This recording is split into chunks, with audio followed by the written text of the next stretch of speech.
Welcome to Never Too Early, a YouTube series focused on unconventional talent insights for founders. I'm Lauren Ipsen, talent partner at Decibel.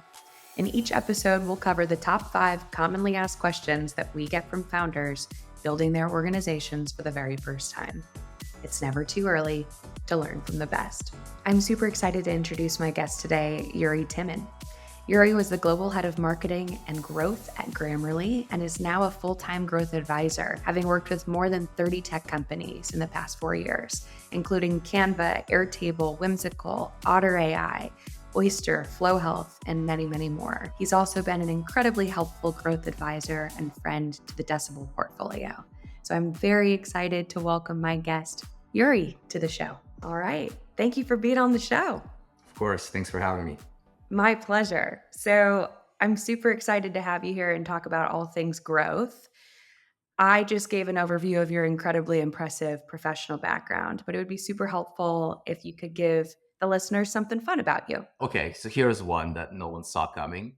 I was a competitive ballroom dancer growing up, to the point where I represented the United States at the Youth World Championships held in Moscow, Russia. Oh my God. Um, that's yeah. Let's go with that. That's incredibly fun. That's a Yeah, really let's good go with one. that.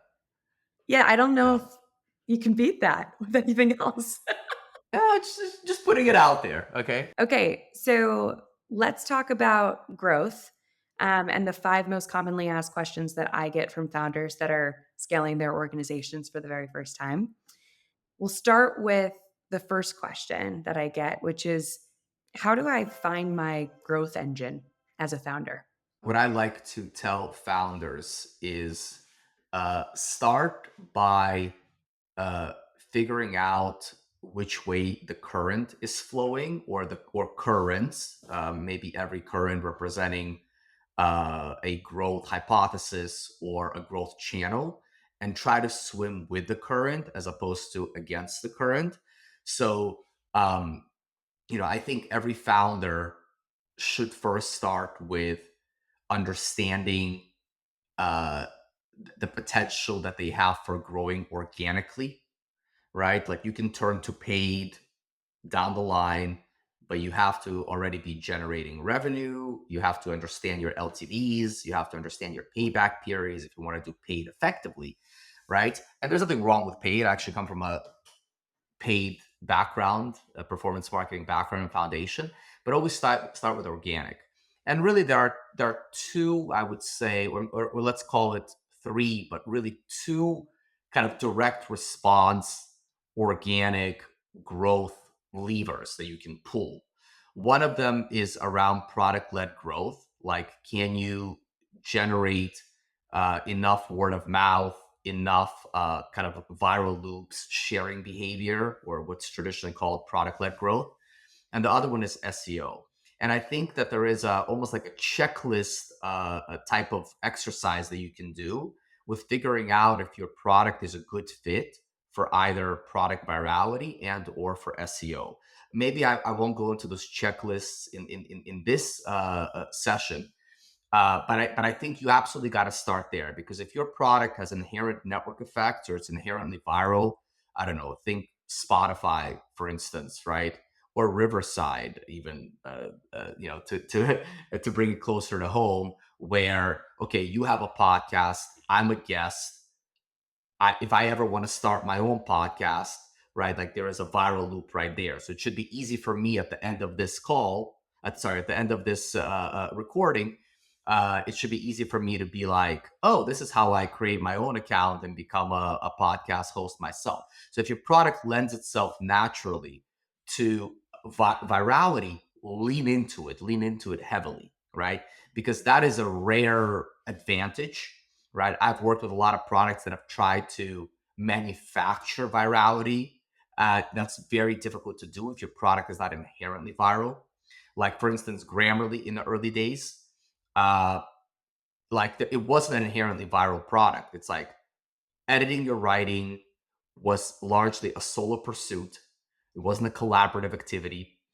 So there wasn't an easy way to kind of, build in share loops. Um, And then SEO, like you can also run through a checklist and be like, hey, like the stuff that I'm building, the needs that I'm meeting, what are the keyword universes around those needs? What are people searching for? Is there high volume, high intent, low competition? Are there intersections of those three where I can really make a mark in building my SEO engine, SEO program? I always start with assessing that when it comes to growth engine, because those are things that are paid. It's almost like, this is a hot take alert, but like paid is like almost anyone can force their way into it, right? Like regardless, like yeah, you have to have like decent LTVs, but SEO compatibility, product led growth, viral loop compatibility, that's oftentimes inherent to what you're building. So start there by seeing if there is a strong product channel fit. Cool. Awesome. As a founder, how do I vet growth opportunities, new channels, new lanes of optimization? The first principle that I think applies universally is you got to take a hypothesis driven approach. So you're going to have ideas around different growth bets that you want to take. First of all, find a way to systematically prioritize and force rank those. It's going to be part science, part art, because you're going to have to make assumptions like common frameworks like the ICE framework or the RICE framework, right, standing for reach, impact, certainty, or confidence and effort.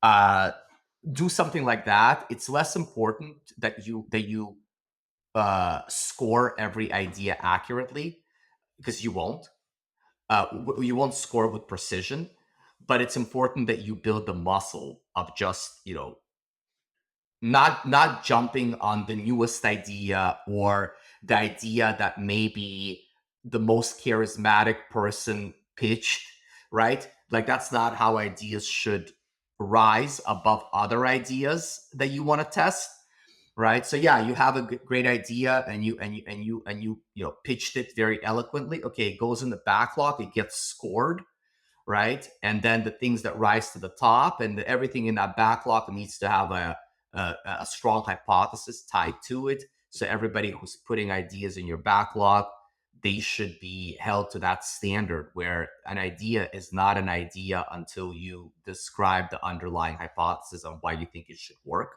Okay. So that's a universal principle using the hypothesis driven approach. After that, I think with a lot of growth levers or tactics, where founders struggle is defining what is the minimum viable test that I need to run to know if this channel or tactic is working or not. And that test needs to be defined. When I say minimal viable test, it needs to be defined not just in terms of the budget that you need to put against a given tactic or idea, but also it needs to have like a little bit of a statistical or data science approach to it, where you say, okay, like how much traffic or how many leads do I need to generate to be able to measure, down funnel performance and be able to say definitively, does this channel work or does it not work for me? It's important to have your success metrics well defined. So the channel that you're pursuing or the tactic that you're pursuing, you have to be knowledgeable about what type of maybe KPI you need to be focused on. Like, for instance, if you're focusing on driving purchases or software subscriptions, you should probably be prioritizing more bottom funnel or demand capture channels, right? So think like SEM or maybe some like really highly relevant display. If you care about generating just more traffic or driving up awareness, then you should be looking at channels and tactics that are more conducive to that goal, right? So that may be more like upper funnel demand generation channels like YouTube or influencers and the like. Cool. How do you personally advise founders to balance growth Yeah, and trying new channels and figuring out how to optimize what they've got? And then bottom line. great question. So I have my biases like anyone, right? And they are largely informed by where I grew up, where I came of age, which is Grammarly. And Grammarly, as you very well know, given our long-standing relationship there, um, Grammarly was bootstrapped for the first 7 years of its existence, which meant that Grammarly was profitable. That's the only way you can bootstrap a business, right? For that long. And that became part of Grammarly's DNA, being able to balance growth with bottom line and profitability. It was not a choice; it was a necessity when you're bootstrapped, right? And even after Grammarly went on to raise, one funding round after another, that quality of its DNA has never gone away, right? Like it was already built in. So that's my bias. My bias is a company should always be trying to get to default alive as quickly as possible, right? To break even as quickly as possible, and then invest in growth commensurately with its kind of like margins and its profitability. That's my bias, but I recognize that's not always the case because sometimes, especially in nascent markets, you have to move quickly, and that means if you're focusing on profitability, you're not going to be able to win market share, and you may lose to competition. So the first thing that I do with founders when helping them strike a balance is I ask, because most of them are going to be venture-backed companies. So I always say, I'm like, what is your understanding? What is your consensus with your board on how you should be approaching balancing growth? Because, like, whatever advice I give you, I want it to be complementary to your social contract with your board on how you should be balancing the two. And if the answer is we don't have one, or it's unclear, or they are stumbling their way through kind of describing how their board is advising them on balancing the two, and then I say, okay, I'm like, you have some work to do, Yeah. right? Like, go to your board, like align there first. Yeah. Cool. What are some growth tactics that you have found that have maybe worked for one early stage company but not another? So maybe they've raised the same amount of funding, but they come from they're in different sectors or different primary focuses. Talk to me a little bit about how you kind of work through some of that. Well, I'll go back to an earlier question that you asked, which is how do I figure out my kind of growth engine or growth levers? So you know, I talked about uh, kind of product virality and building viral loops. I talked about SEO. Well, there's some products that are going to lend themselves more naturally to those channels, and not others. Like, I don't know. Let's run through a few of them. A few of the companies that I've worked with, right? So, for instance, Airtable or Canva, right? Both former clients of mine, obviously lend themselves extremely well to actually both a POG motion and an SEO motion. So on the POG front, they both, they're both collaborative tools, right? In the case of Canva, there is a creator of designs, there is a reviewer of designs, there is an approver of designs, right? So collaborative, and so that's an opportunity to invite, create different user tiers, permissions, etc. Right?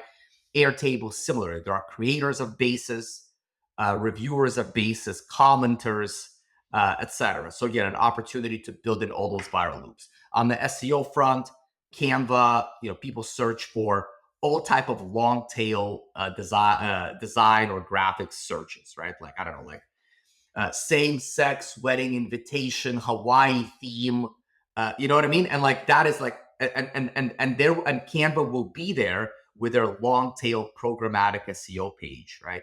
So SEO worked really well. You contrast that with an emerging category, or like a category creator. I don't know. Let me think of someone. Um, Okay, I got one. There's a company I worked with called Poised, which was basically like a Grammarly for audio and video communication, right? So it's kind of like, imagine like we're talking here, and I have a little a little overlay that's giving me a real-time feedback, like, hey Yuri, you're talking too much, let Lauren talk Oh, that would stress more, me you listen. out. Yeah, I mean, there are some, the UI was tricky, Yeah. right?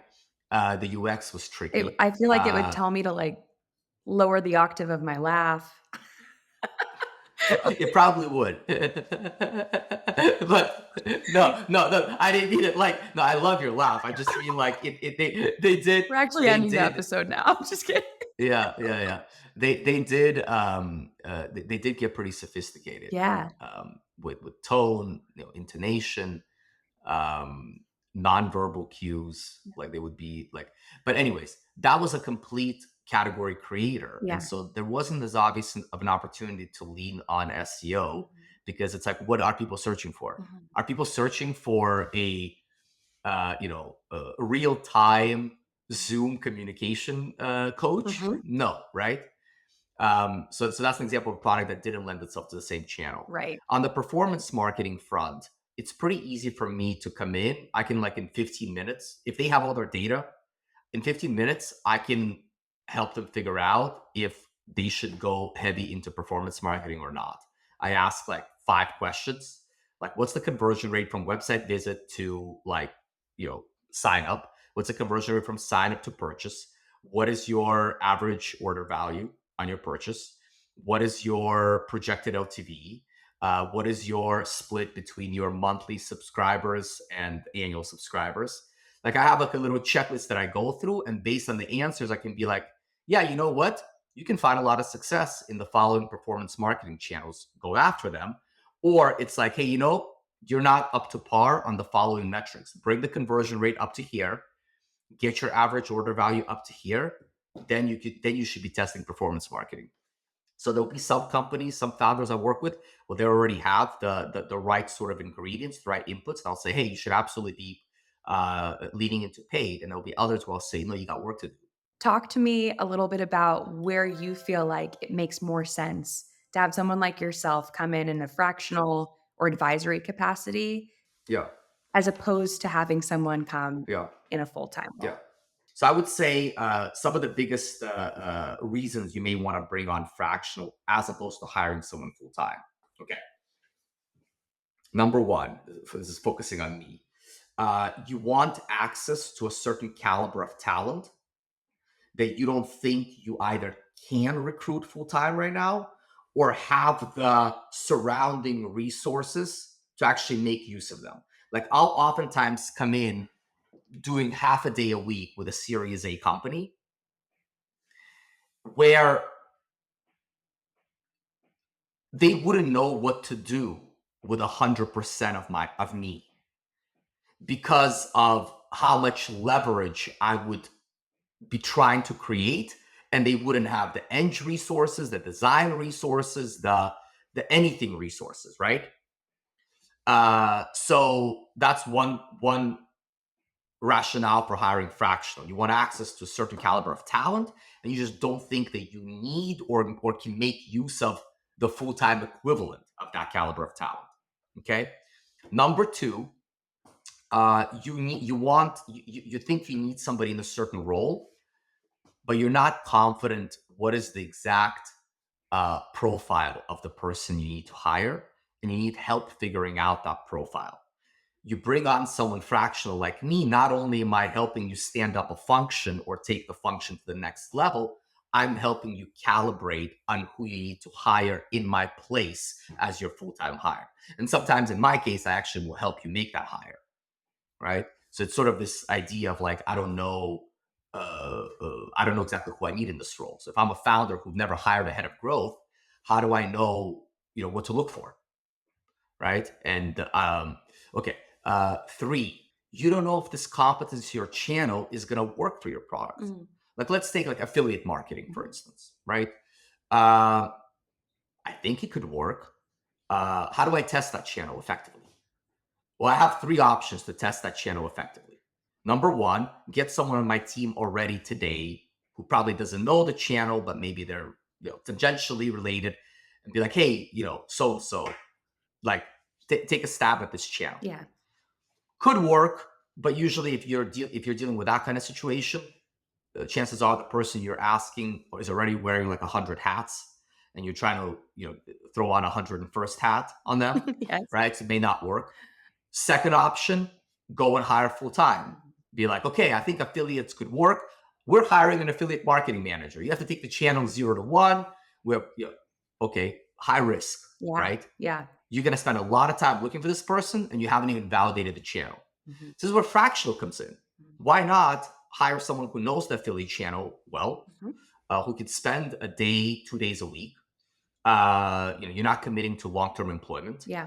You don't have the same level of, I don't know, responsibility or accountability before this person. Yeah. Um, and see if they can take this channel 0 to 1, prove it out, and strengthen your conviction Mhm. that it is indeed a long-term channel that you want to, hire full-time for. Yeah. Super helpful. I think all of this is going to be incredibly beneficial to our founders. So I can't thank you enough for joining and being on the show. I love talking to founders, helping founders. For every one founder I work with, there's probably 10 that I'm just friends with Hmm. and helping out on a kind of casual pro bono basis. So, I invite, the founders that are listening to this to reach out to me. Yeah. I will do my best to respond to everyone. And hopefully, maybe even spend some time with some of the folks and help them kind of unlock new horizons in their businesses. Amazing. Well, thank you so much. Thank you for joining, and thank you all for listening to Never Too Early. More to come soon.